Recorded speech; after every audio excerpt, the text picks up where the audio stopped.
USA is here. He just celebrated a 50th birthday last month. Woo! Epic Yeah, birthday party. Still getting the chills. The thank you, CEO brother. of Dave Brown USA Production, and he's the CEO of Indie Film Night Festival, which I love attending and supporting filmmakers. I'm a filmmaker and an actor. And with Yeah, that being said, you guys give a round of applause or a fist, whatever, for my man Dave Brown as we get yeah, rolling. yeah. Thanks for having me, Rod. I appreciate it, man. Well, I'm gonna get right to it because I know we are on a crunch. I want to respect your time. Yeah, You have such a strong influence in Hollywood. I wanted to yeah. know what drove you to really build this platform that's connecting people and creating opportunities. What was that? What's your why? Well, I was first of all, I was a film and theater major at Morehouse College in Atlanta. And when I came out to LA, a great friend of mine I've known for so many years, Morris Chestnut, was pretty much my he was my eyes and ears when I came into Hollywood and telling me the do's and don'ts of what to do and what not to do. Um, so I was able to, coming in as an actor, you're coming in, you want to do all the right things that would make an impact on Hollywood. And so what I always understood is this, coming from, my father's a minister, he's a pastor. So I always said, well, if you can create your congregation, then in your congregation, you can always look to those that you need when you need to make things happen. So, I would have my birthday parties, which you experienced the big one. Uh, and my motto has always been out of sight, out of mind. How can I put you down if I don't see you? So if I bring all the writers, the directors, the actors, the producers, everybody in the industry together, then it's opening up doors, not only for myself, but also for those that are around me. Because, man, I always wanted to just give a platform just where everybody can make it to it's like building that community to where you have people that are hungry and want to do these things to make a difference in Hollywood.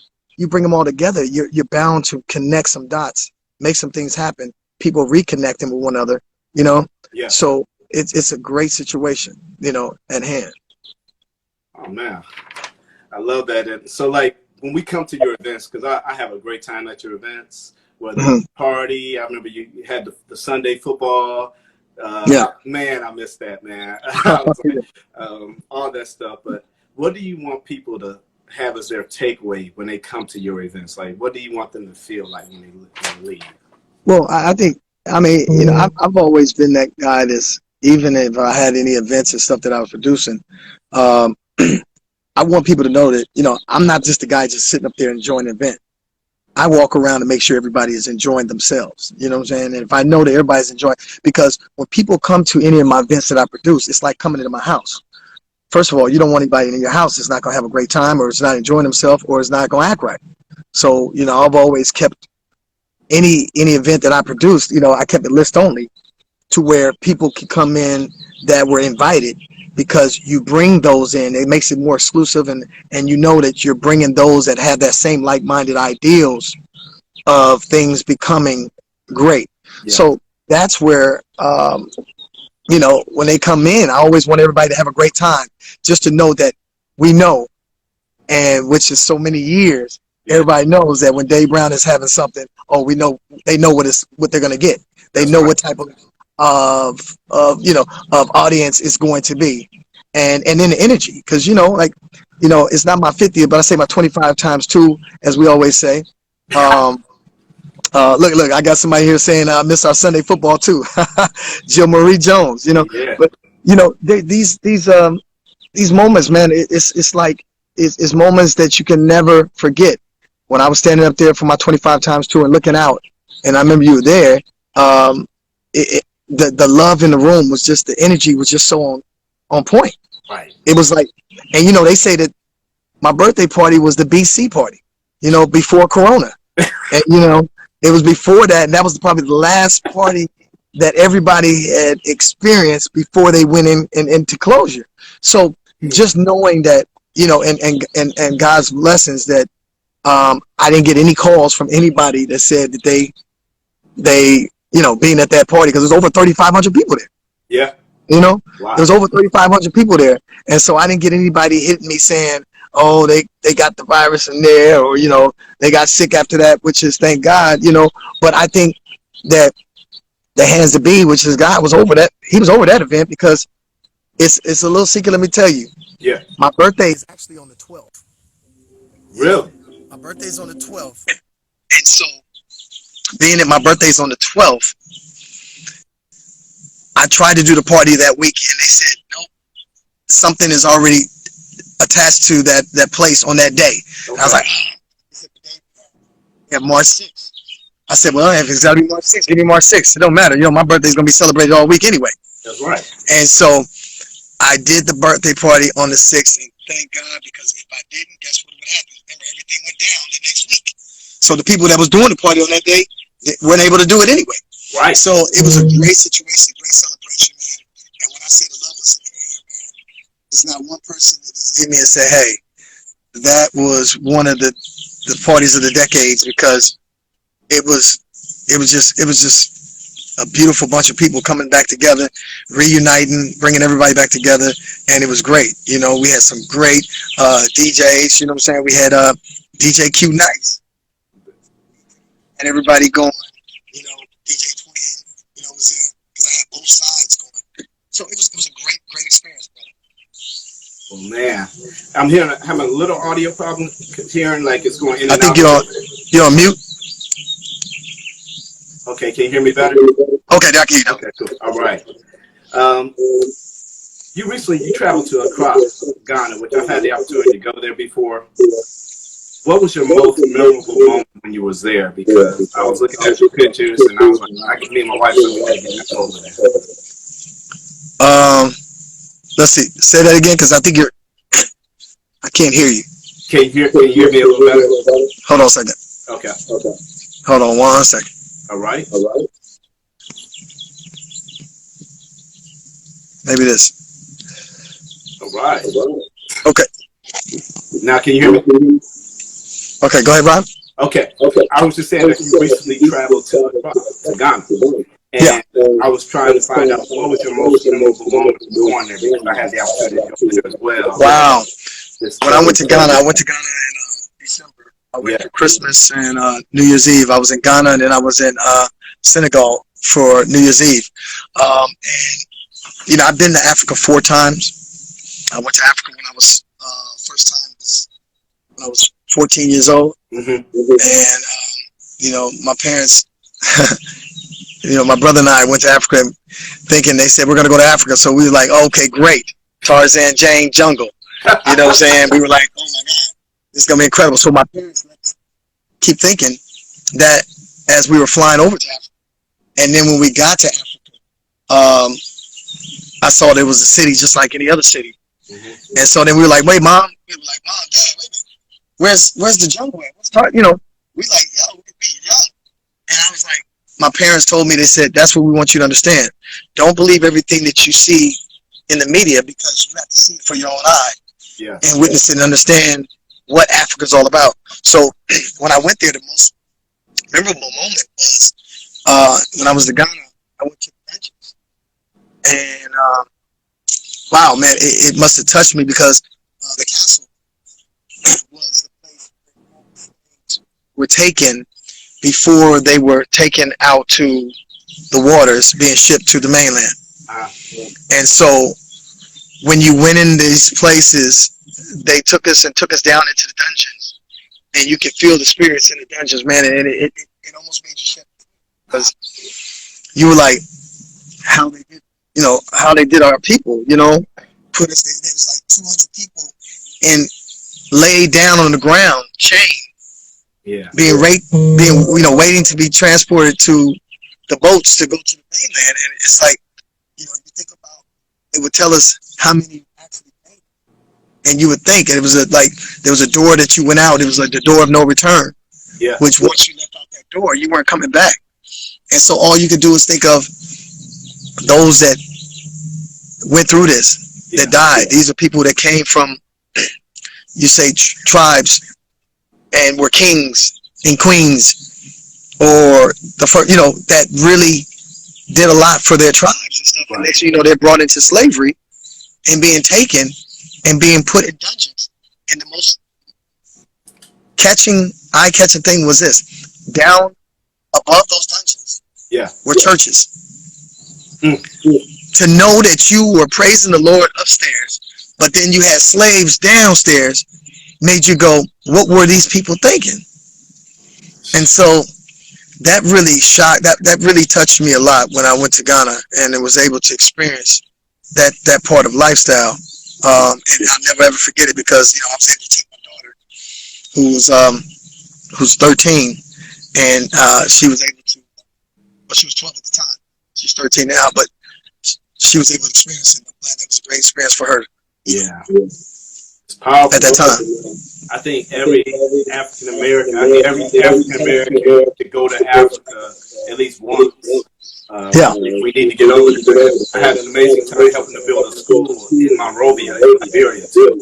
I went over there and helped build a school before. I'm telling you, life changing. Dispelled any of my misconceptions about going to Africa. I was like, wow, this is cool. So it's life changing. It is, man. Life changing, very much. Man, I know I'm trying to be sensitive with your time. I got a few more questions. No problem, man. Go ahead. Okay, cool. What advice would you give somebody who wants to get into the industry? I'm going to wait. All right, can you hear me? Yeah, I can hear you. Okay. What advice would you give somebody who wants to get work in the entertainment industry and like staying busy during this pandemic? How can they do this? Well, first, I think understanding what part of the industry a person wants to get into, I think that they should really take this time to really understand. If you want to be an actor, watch some films.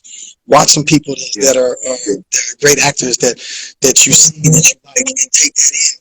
Just watch it, understand, instead of just watch their style and technique of acting, because it's a great situation where if you watch somebody and watch films that's being made, if you're a director, watch the styles of shooting. Really, and learn the craft. Take this time right now to read the books that you need, and understanding how to become a better actor, or how to become a better writer, how to become a better, director. These are things that we all must take the time to do right now, and don't wait until it's too late. Because we always, if, like I said, if everybody comes up out of this and doesn't experience something different, then you're not you're doing it just. You know what I'm saying? Right, you waste an opportunity. So this is the time we really need to really take time to try how the business moves. Yes. But it's all about networking. I don't care what anybody tells you. A lot of people think they say, "Oh, okay, well, I'm gonna just stick this in here so I can really hear you." Hold on a second.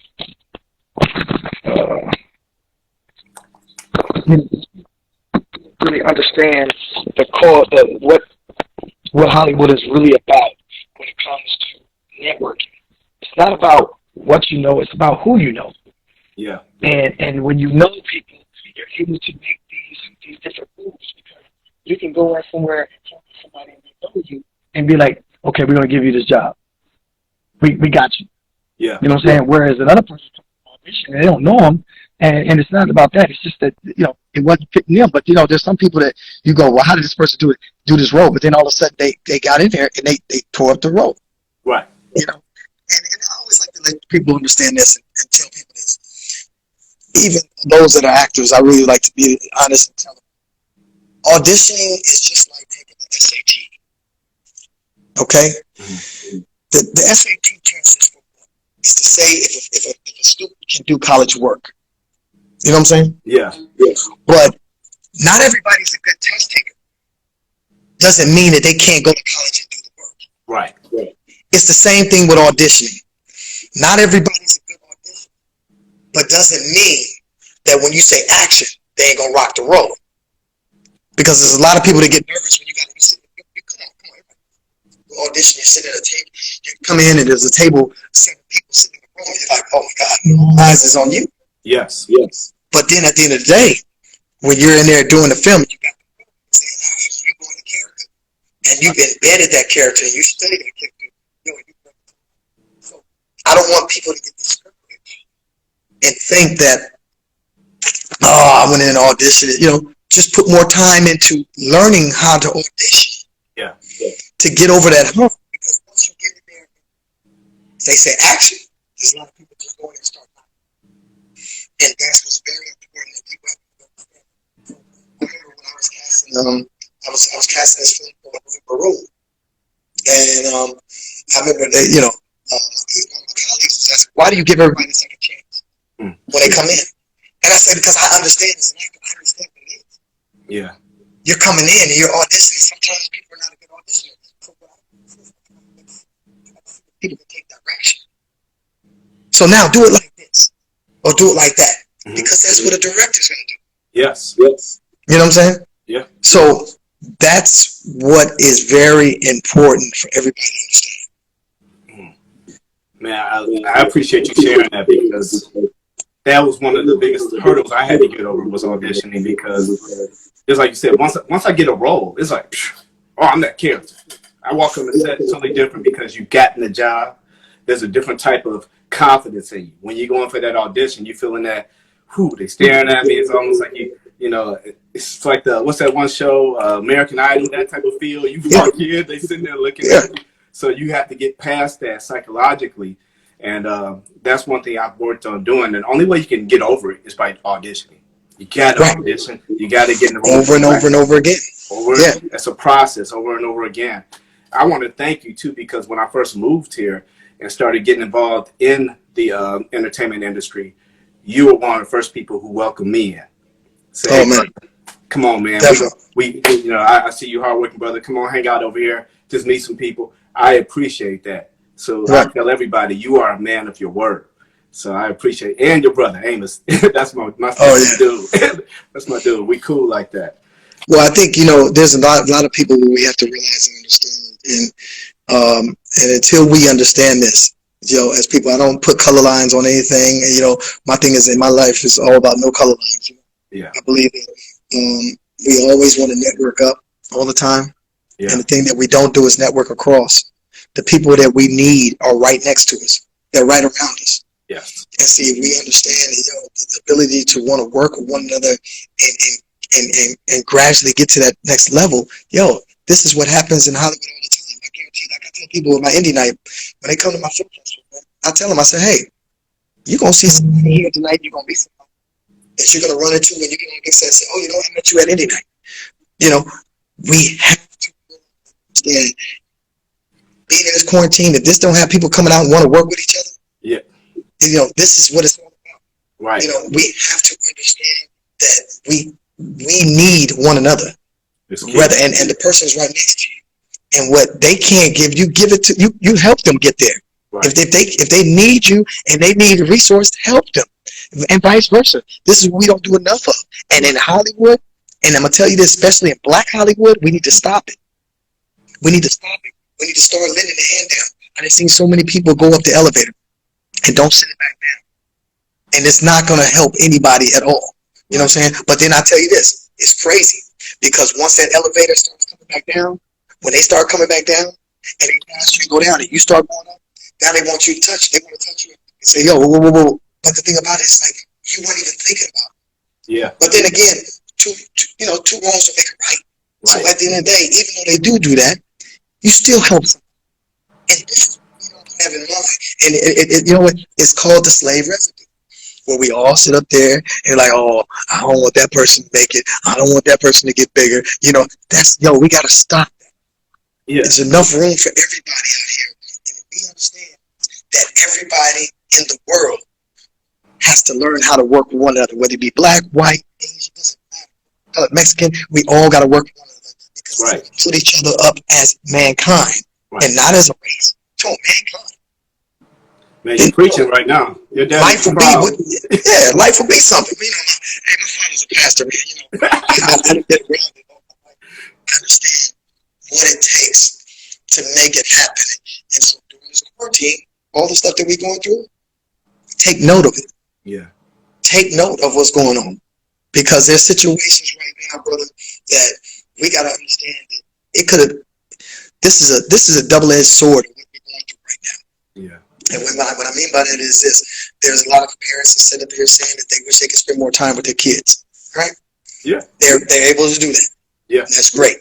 But it's a double-edged sword, because what about those kids that are going to school to get a release from what's going on at home, whether they're being abused or whether their parents have been treating them bad or something, or maybe their meal that they're receiving is probably the only meal at school. Mm-hmm. So it's a double-edged sword on what's going on. So we all we're putting, we're putting these kids back in situations to where they could be, really being put, struggling. Yes. And so we got to come out of this just knowing that, we can make some positive things happen. I agree. I think we should see a lot more collaboration taking place as a result of this.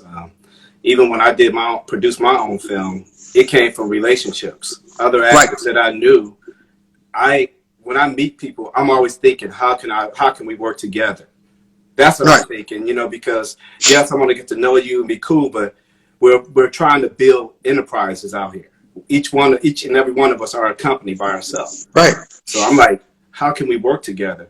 Man, you might make a great character for something I'm working on, or we might need to collab on something else. I'm always thinking that we have to, and I don't think we don't do enough of that. We kind of operate on these little islands, and no man is an island. And then, Rod, I think another thing we don't understand is that this is a period of really finding self, finding within yourself. This is a time where people really need to take the education on learning themselves and becoming better people. Yeah. And Lord knows we got enough time to be to ourselves to where we got to come out of this knowing that we're going to make a difference. Right. So it's, I always say, question why God does things in life. But at the end of the day, He's telling everybody to be still and be still and obey. And if you believe, if you trust in Him, He ain't gonna. Let me tell you something. I always say that I don't ever say His name, because when you don't respect somebody, you don't ever call him by his name. So I'm gonna call him by a number. Yeah. 45. In order for us to get 45 out of there, man, we all got to learn how to first come together and vote. Yes. That's the number one thing.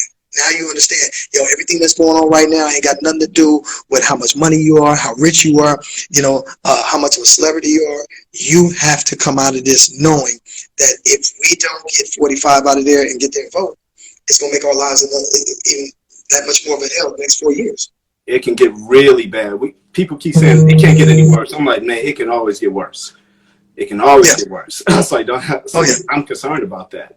So you're right. Yeah. We have to show up at the polls in November. We have to.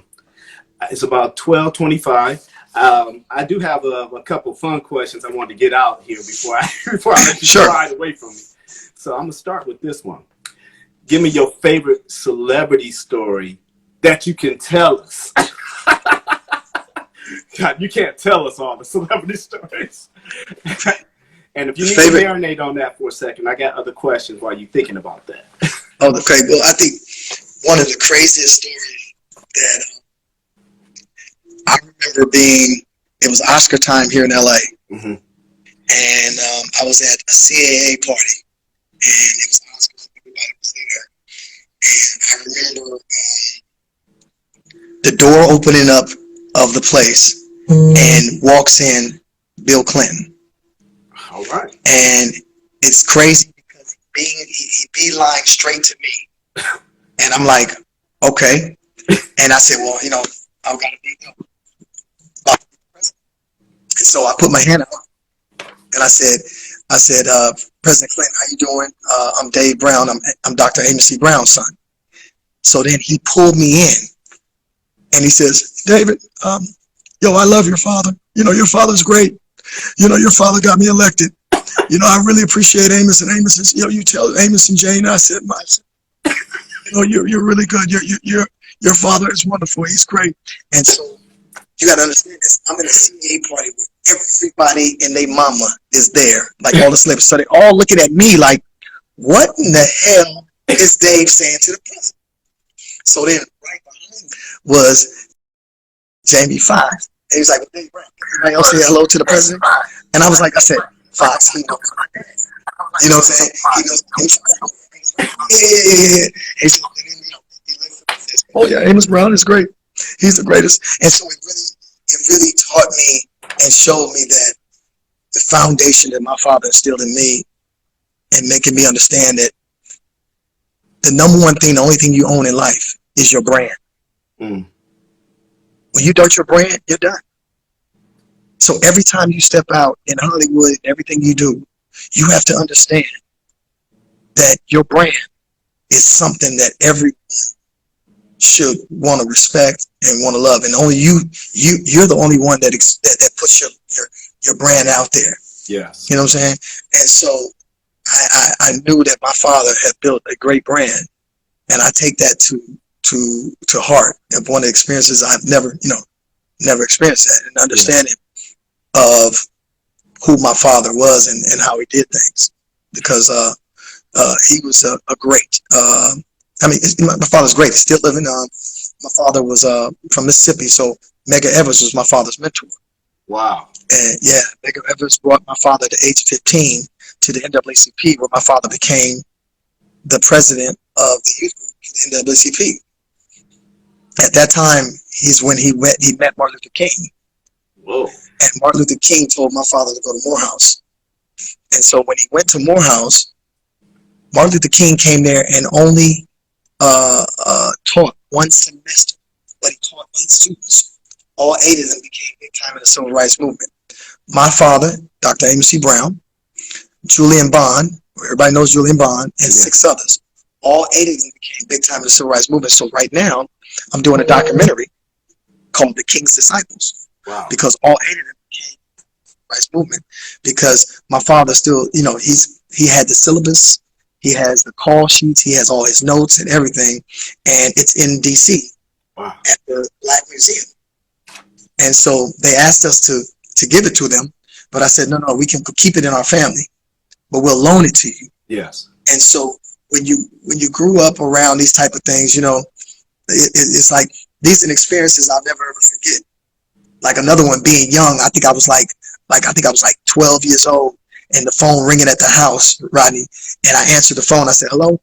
And then I hear somebody go, yes, this is President Jimmy Carter. I speak to Dr. Amos C. Brown. I said, who? President Jimmy Carter. I said, whatever. Hung the phone up. Right? And then my father came in and was like, who's that on the phone? I said, somebody playing around talking about President Jimmy Carter. Boy, give me the phone. That's the president.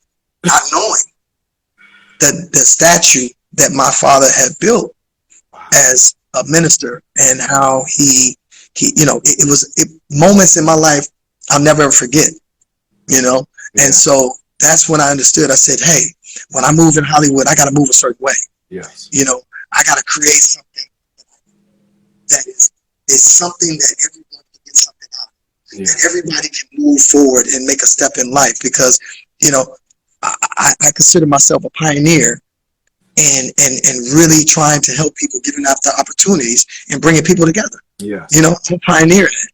And so my mom hit me with one question. She says, what's your purpose? And when she hit me about that, what's my purpose? It kind of threw me off.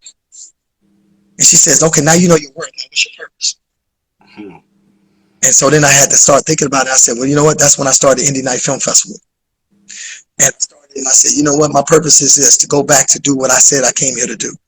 To be an actor. But if I can give everybody the blueprint of how they can make it in this business, then I'm helping someone else, giving somebody else an outcome, an outreach into Hollywood. So I said, Indie Night is the first weekly film festival in the world. Yeah. And I'm giving everybody opportunities, whether it be a writer, director, actor, producer. This is where everybody's going to, have their playground of getting into business. And so what I did was this, Rod, I didn't wait until, we're all in the quarantine. So of course we all can't go to the theaters, and everybody was going to the theaters to see Indie Night. So no, now I took it to a virtual platform, which I'm about to start opening up next month, where I'm opening up theaters now on the website to where people can still show their films. And I'm still giving everybody opportunity, because I'm not one of those guys that stop. I move quietly. I move like a ninja. And then you come up with it, oh, okay, dang, now they're doing this. That's how you're supposed to move. Don't wait till you come out of this. Everybody should be moving, trying to build and create something so that when they come out of this, it's already moving. It's already going. And a lot of us wait until we get out of it saying, oh, now what am I going to do? No, go take those classes right now online. Yeah. There's no reason. Go, if you want to be a real estate, go get your broker's license. Go get your license right now. Do the things that you know right now God's got the world to let you do. Bruh, I ain't seen a time like this since I was in college where I have this much downtime to focus on some stuff I want to do. Are you kidding me? I'm telling everybody, I was like, we got to take advantage. You can't just sit around and watch TV all day. Right. It's crazy. We do have something in common too. I happen to be a minister also. I have a Master of Divinity. Really? Yeah, I served before moving out here. I served as a minister. I worked as a minister vocationally in Cleveland. Oh, my brother. Yeah, we'll talk great. later about that. But I was like, yeah. So that's part of my background. So we have a lot in common. So I had to share that with you. That's a blessing. See that? I didn't know that. Now I know. Yeah, I kind of fly under the radar, but I was just there just to tell you right now what we was talking. Hey, but you know what though, Rod? When you're doing that, that's not something you fly under the radar on. Everybody needs to know, because at the end of the day, people need a voice. They need a voice to hear. And sometimes in Hollywood, we're not getting the right voices. We're not hearing the right things. And sometimes, you can't be quiet. You can't be mute on something, that's needed. And this is needed. Yeah. You're needed. So if you have that voice, bro, hey, don't hide it, man. Let everybody know, because you're helping somebody else. And you charging me up, man, because one of my other friends last Saturday was telling me, he was like, Rob, you need to let that other side come out. We know that, the God in you. We need to see more of that on social media. I was like, all right, it's coming there. It's coming there. It's like, don't hide it. So I was like, all right. Yeah. Well, I would tell Devon Franklin. Yeah. Devon Franklin all the time. He's a producer and everything. Yeah. But I said, hey, man, you can't run from it, Devon. No, he can't. I said, you can't run from it. I said, you got to call it, brother. You got to do what he's asking you to do, because this is what's needed. Yes. And I would tell him this all the time. I said, hey, Devon, when we gonna start the church? You know what I'm saying? Yeah. I mean, it's these guys are my friends, and I talk openly because I know, I was going to go into ministry myself. Yes. You know what I'm saying? But then I always thought this. I said, am I doing this because of my father? Am I doing this because of the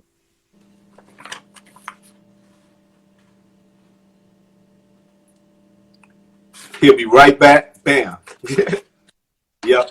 I said, or am I doing this because of my father, or am I doing this because, I want to, I really want to do this? And I said, well, there's other ways of ministering. And so that's one thing I understood. I said, well, let me go to Hollywood. I can still minister in Hollywood and still just talk about how, helping people get to that place and knowing that, we need this. Like, I know I wouldn't have survived in Hollywood if it wasn't for,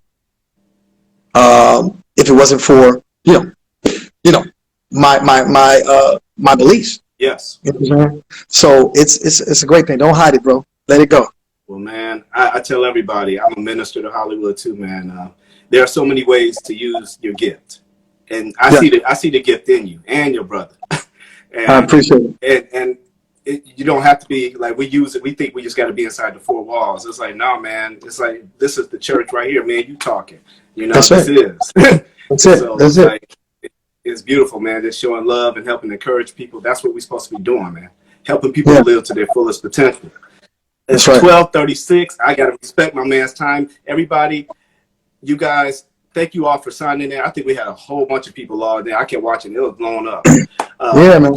Dave, if you want to tell people how they can find you, most people know how to find you. Yeah. but you can find me. Follow me at Dave Brown USA. My film festival, Indie Night, INDIENIGHTFF. And you can go to IndieNightFF.com. But it's something that everybody's take. I'm helping everybody get to. I'll hit that right there. You might have to put that up there. But IndieNightFF.com. Submit your films, whether you be a writer, actor, director, producer. Submit your talent. I'm looking at it. I'm trying to give everybody that next step into this business, and that's what I'm going to do that. And so you're doing it. Because I felt like my career took like a nice leap once I met you. And Yes. it really had. When I first moved out here, I only had 1 credit on my IMDb. I was like, I got 25 as a principal or supporting actor. I've won 2 awards and film festivals. It's amazing, and I'm looking at my career just bubble up, and I just can't wait. I can't wait till this stuff is over because I'm ready to roll. I'm ready to roll, man. I do have one last fun question for you. I'm gonna get this one in.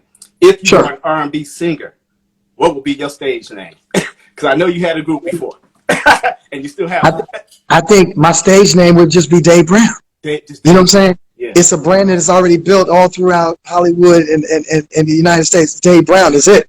You know, people ask me, they say, why do you say both names? I said, because let me tell you, if I called you on the phone and I said, Rodney, yeah, who's calling? It's Dave. Dave who? Dave Brown. You know what I'm saying? Yeah, phone getting picked up real quick. Well, man, I know you have another meeting to prepare for. Yeah. Thank you very much for coming in. I appreciate it. Everybody, make sure you follow Dave Brown USA. Stay connected with him. He is a sincere brother, and believe me, in Hollywood, that's gold when you find very sincere people. So I appreciate it. I feel like God connected me with you, man. I appreciate that, man. Much love, Rod. Love you much, man. And anytime, man, hit me up anytime. I got you always. All right. Will do, bro. Hey, man, okay. have a great meeting coming up. You guys for signing in, and I'm gonna let you go. Okay. Bless you. Bless. All right. Peace. All right. Bye. Peace.